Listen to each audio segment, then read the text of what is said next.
Far away from here, to the northeast of Japan, there is an island in the sea. This island is a stronghold of a band of devils. I have often heard how they invade this land, kill and rob the people, and carry off all they can find. They are not only very wicked, but they are disloyal to our emperor and disobey his laws. I must go and conquer them, and bring back all the plunder of which they have robbed this land. In the 20th year of the Taisho era, far from the urban center of the Japanese Imperial Capital, there lies a small nameless shrine deep within the Shinoda forest. Here is a point of contact for a mysterious organization, which is one of the oldest secret societies in the entire world. For well over 1,000 years, they have controlled the deployment of devil summoners all across the nation, including the renowned Kuzunoha clan. This is the Yatagarasu. But despite their importance to the setting of Raidou, very little about them is explained in the games. So today, we're going to explore what inspired the Yatagarasu's depiction in the franchise, and what the group is actually meant to represent. The first step towards understanding the Yatagarasu in the context of Megaten is learning about how the franchise depicts religious concepts. Among Megaten fans, there can be a tendency to force a false dichotomy on the series between the views that there must be strict adherence to textual literalism versus the idea that religious imagery is simply aesthetic, when the real question is, how can we adapt these concepts to discuss the themes of the series, chief among them the human condition? One of Atlus's favorite ways to explore this in Megaten is through the lens of comparative mythology, which aims to identify and equate story elements and symbols from different cultures across the world. This concept works really well in Megaten thematically, because despite any amount of distance between us, ultimately, we're all still human. The issue with this is that it means that the ideas depicted in the franchise often flirts with blatant pseudo-history that doesn't reflect any modern research. For instance, a really prominent example of this is the character Mem Aleph from SMT Strange Journey. She was taken from a book called The Women's Encyclopedia of Myths and Secrets by the author Barbara G. Walker, which claimed that all of the oldest societies in the world shared a single religion, centered around a great mother goddess. In SJ, Mem Aleph, whose name is made up of the Hebrew versions of the letters M and A, represents the abstract idea of a mother goddess, who was essentially the template for every other mother goddess in the world. This is because former series art director and demon designer Cosmo Kaneko was very fond of this idea that originally all of humanity shared a single culture, and as we spread out all over the globe, specific elements of our stories would change, but always retain underlying aspects of our collective roots. And in his opinion, this origin was actually the Old Testament, with the Abrahamic God as the basis of every other god in the world. This manifests in Megaten as being depicted as the archetypal solar chief deity, with many figures across the franchise being associated with him, such as, in Nocturne, the Japanese god Kagutsuchi. A specific theory of interest for Atlus, especially in the late 90s and early 2000s, that meshed very well with this point of view was known as the Japanese Jewish common ancestry theory. This is another pseudo-historical theory that attempts to make an ethnic connection between the Jewish and Japanese peoples, mostly by cherry-picking similar aspects that can be found in both cultures, and often involves some sort of wordplay to do so. For example, the Japanese word Mikado is a euphemism referring to the emperor, and in katakana, it's written similarly to Gad, one of the 12 tribes of Israel. So naturally, this theory is often tied to the legend of the 10 lost tribes. If you're not familiar with the story, traditionally speaking, Jewish people are said to be descended from the grandson of the patriarch Abraham, Jacob. The Bible states that he had 12 sons who would later form the 12 tribes of Israel. In alphabetical order, their names were Asher, Benjamin, Dan, Gad, Issachar, Joseph, Judah, Levi, Naphtali, Reuben, Simeon, and Zebulun. According to the Bible, originally, all of these tribes lived together in a single country, referred to as the United Kingdom of Israel. However, after civil disputes, their nation would split into the Kingdom of Judah in the south, comprised of the tribes of Judah and Benjamin, and every other tribe except Levi, still referred to as the Kingdom of Israel in the north. For reference, the tribe of Levi was unique in that they were considered a tribe of priests. and therefore owned no land, but were spread across the region in order to perform their duties. So they were not specific to either kingdom. These two nations would coexist until 720 BCE, when the northern kingdom of Israel was conquered by the Neo-Assyrian Empire, which ultimately led to its citizens being expelled from the region, with no record at the time confirming where they ended up. Since then, numerous attempts from around the world have been made to try to explain what happened to them and where they went. In the Japanese Jewish Common Ancestry theory, it's believed that they are likely related to the ancient Hada clan, who were a group that quickly gained prominence in Japan after immigrating from modern-day Korea sometime around 300 CE. As discussed in my previous video, The History of the Kuzunoha clan, this aspect of the theory was very formative to the lore of the original Devil Summoner. In-universe, a small group within the Hada clan, known as the Hirosaki, were descended from ancient Sumerians. This gave them unique magic powers, including the ability to summon and control demons, which was a very commonly used aspect of their society in everyday life. However, their amazing powers were far too threatening for the imperial court, who refused to allow any possibility that their authority could be questioned. The Hirosaki clan summarily had their small country destroyed, their royal family executed, and their legacy erased from history. Meanwhile, inside the tomb of the Hirosaki princess Inaruna, the hatred in her soul, born from the sheer brutality of the imperial family, would transform into a devastating curse, which would suddenly linger in the region far into the future. The game's plot occurs over 1,000 years later, following a conflict between the Kuzunoha clan and an organization later known as the Phantom Society. Two different groups descended from the ancient Hirosaki clan, fighting over control of Princess Inaruna's curse. The influence of the Japanese Jewish Common Ancestry theory seen here soaks into many other aspects of the game. For example, the design of Hachiman. He is depicted as a bald man with a stern face and a golden body reclining on a cloud, his hands stretched out as if giving an order. This is related to the theory because Hachiman's shrines are often attributed to the ancient Hada clan, who were very prominent architects. Many adherents to the theory find this especially notable because the kanji that comprise Hachiman's name can also be pronounced Yahara, which is somewhat similar to the Hebrew word Yehuda, as in the tribe of Judah. This interpretation of the Abrahamic god brought to Japan by the Hada clan is why his head resembles his appearance in SMT2. However, Hachiman wasn't the only Japanese deity featured in Devil Summoner to be related to Abrahamic religion by Atlas Staff.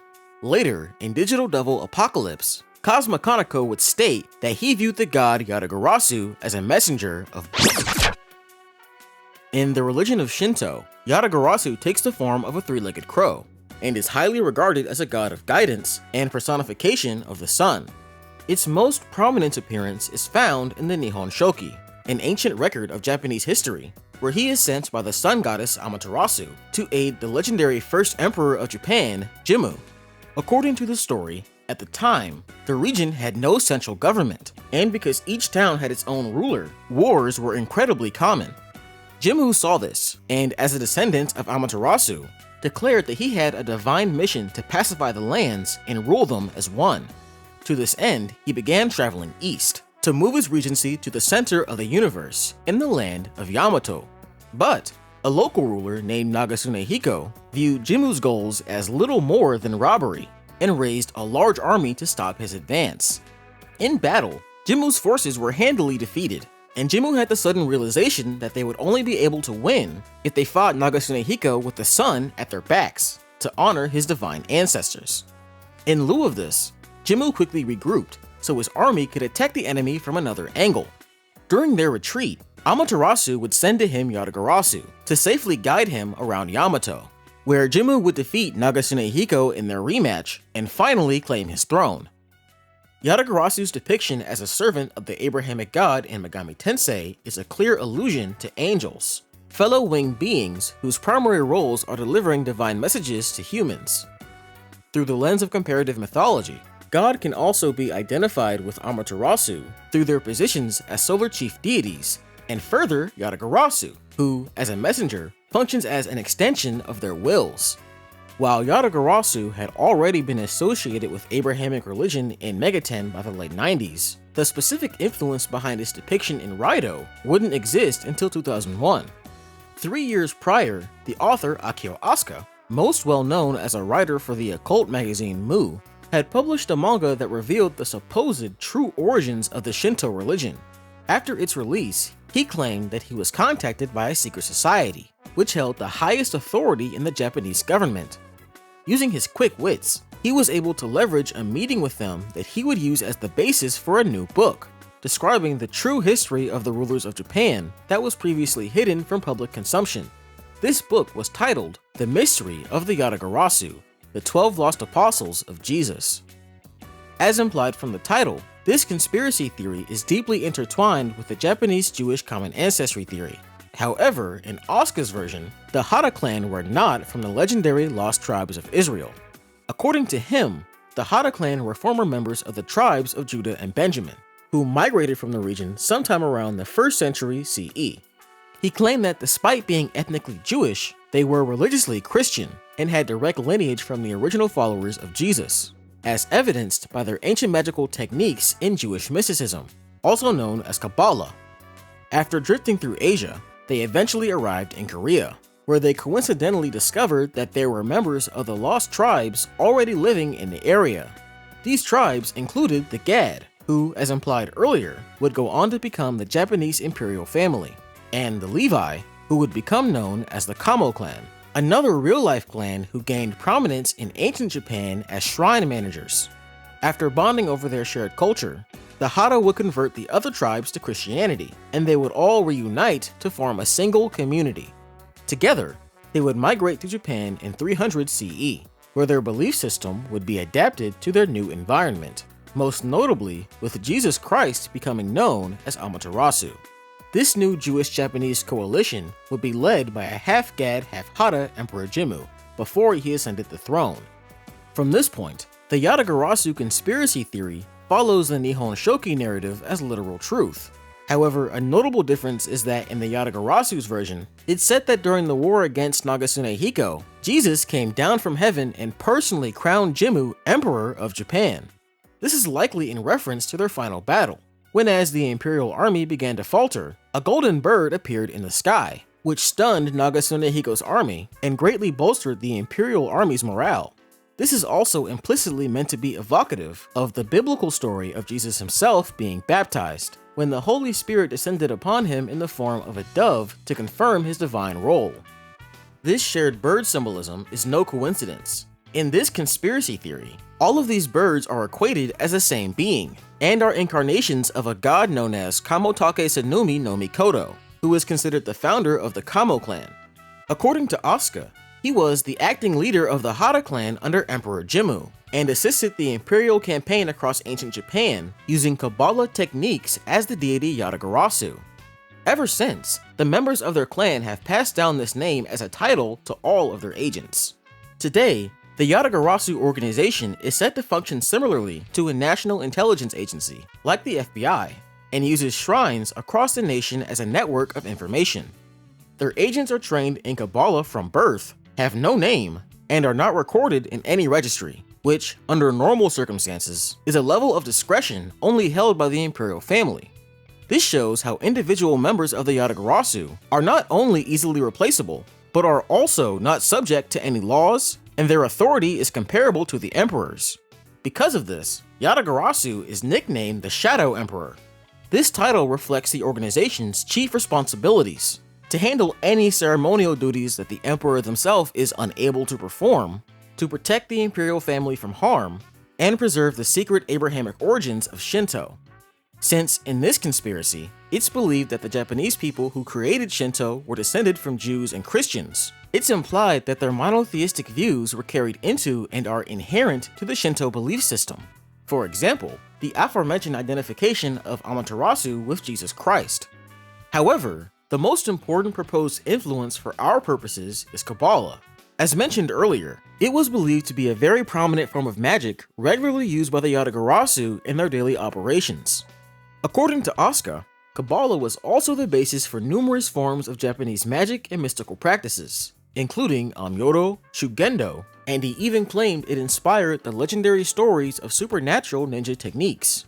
This knowledge is crucial for understanding the depiction of devil summoners in Raidou, because the Kuzunoha clan is intrinsically tied to these ideas.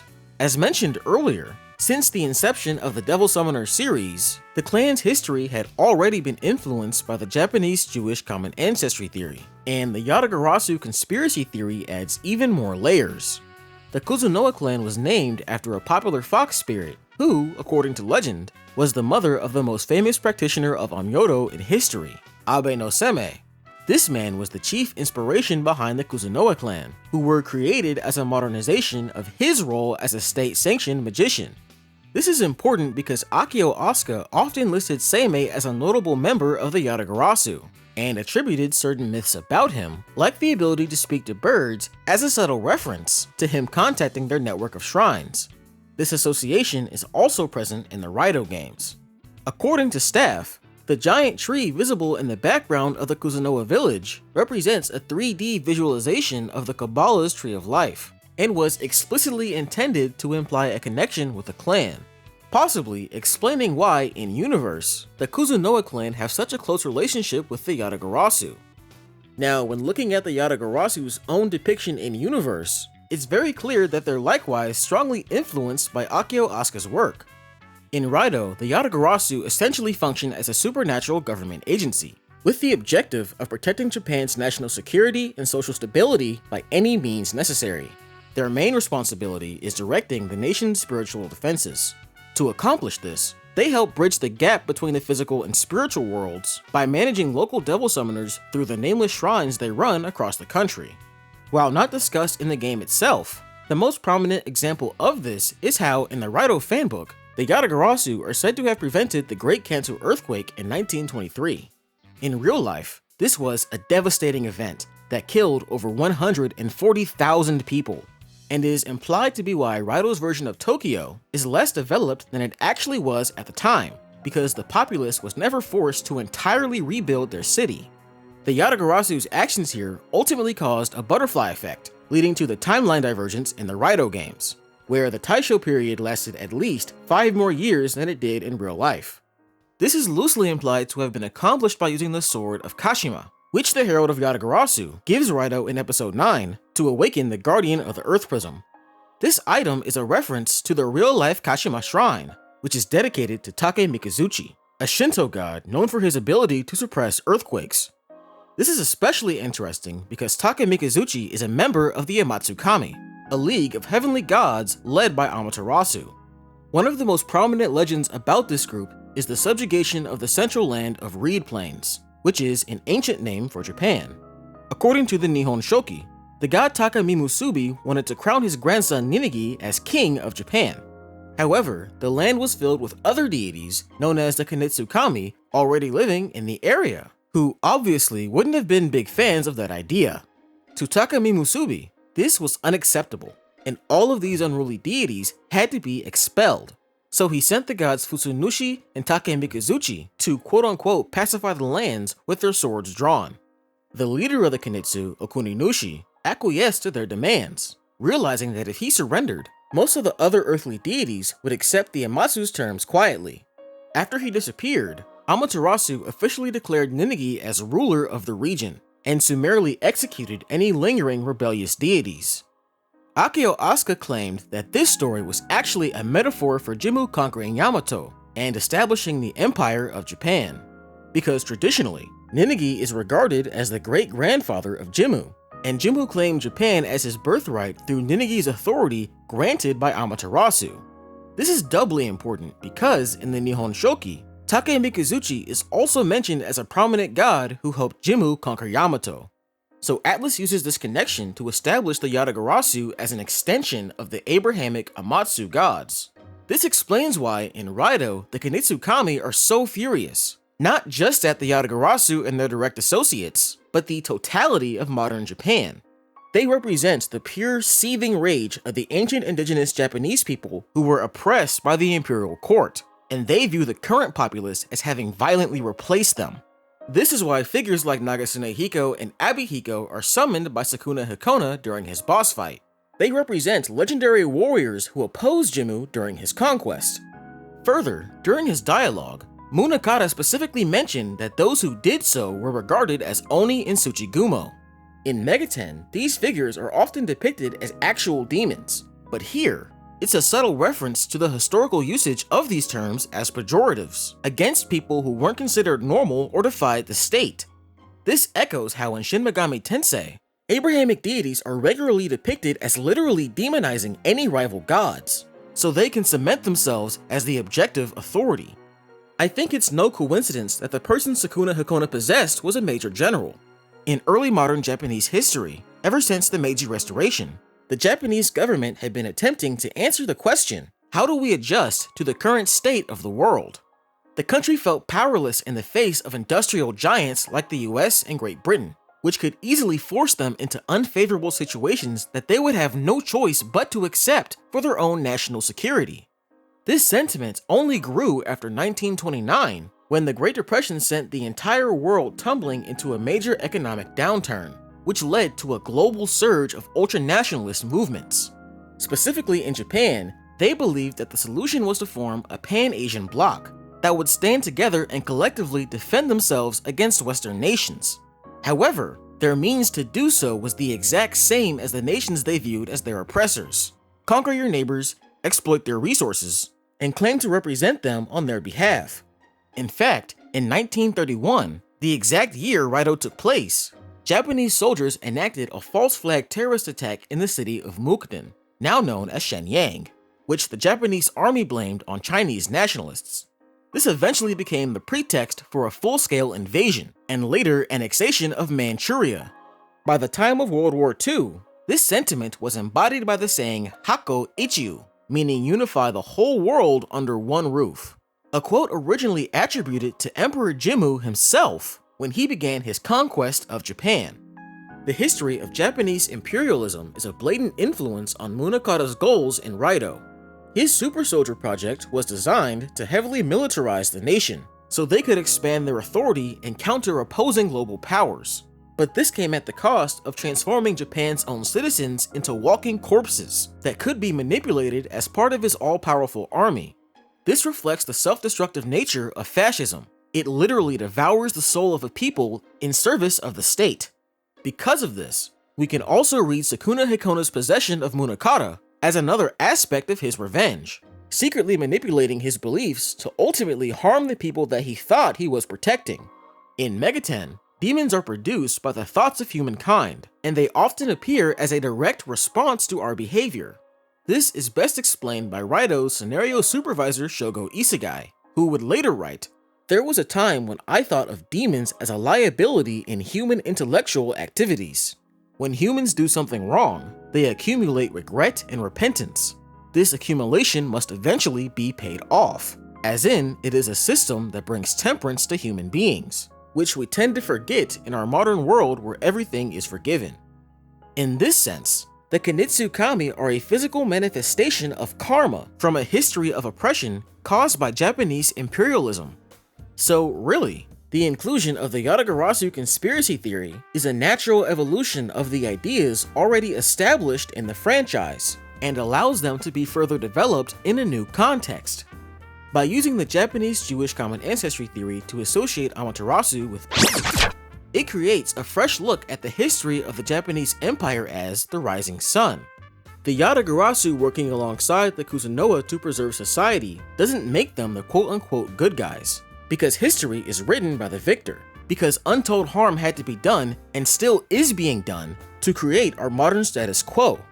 At the same time, this highlights a recurring series theme, the timeless anxiety surrounding a changing society, and explores the tragedy of those who the future wasn't kind to. From the OG Devil Summoner, which featured the Hirosaki who defied the Imperial Court, to Raidou's rickshaw pullers who couldn't compete with automobiles, and even the cyberpunk futures of Soul Hackers 1 and 2. The year Taisho 20 shows us that these ideas can resonate in any era. I think the game's director, Kazuyuki Yamai, said it best. When we first planned the original version, the world was in an economic downturn, and there was a lingering sense of stagnation and anxiety about the future. We wanted to include a message of encouragement to those who played the game. Themes, such as people being left behind and suffering in the turmoil of the Taisho era, or the sense of restriction that comes from living under an organization meant to protect the capital. These dramatic elements still resonate deeply in 2025's world. In times like these, having a hero like Raidou Kuzunoha, someone who unwaveringly upholds justice without any pretense, would be really uplifting. Don't you think?